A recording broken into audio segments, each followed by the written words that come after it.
Frank. Well, thank you for having me here. My first message is that the glass in Ukraine definitely is half full. The government deserves a lot of credit for what they've done over the last couple of years, much more than in decades before. Question, of course, is how will that play out in elections?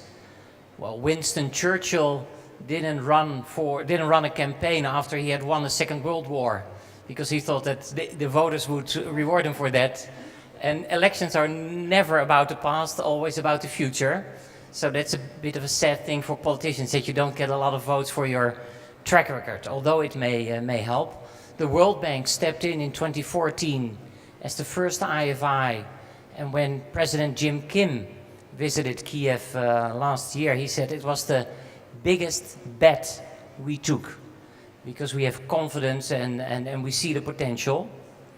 However, the sad story is, and that's a quote from Nelson Mandela, he said that after climbing a great hill, one finds out that there are many more hills to climb. And that's also about the reforms. I mean, yes, the glass is half full. The government has done a great job. But you know, people are impatient and they need to do better.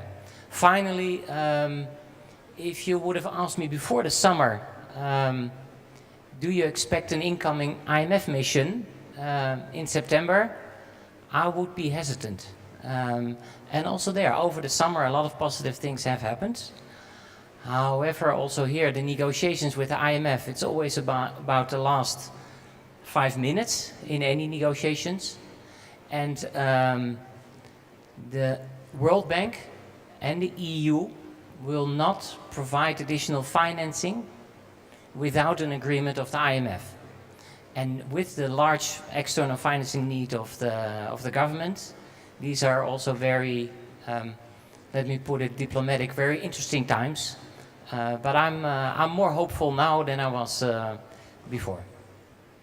I think when the World Bank says interesting times, people kind of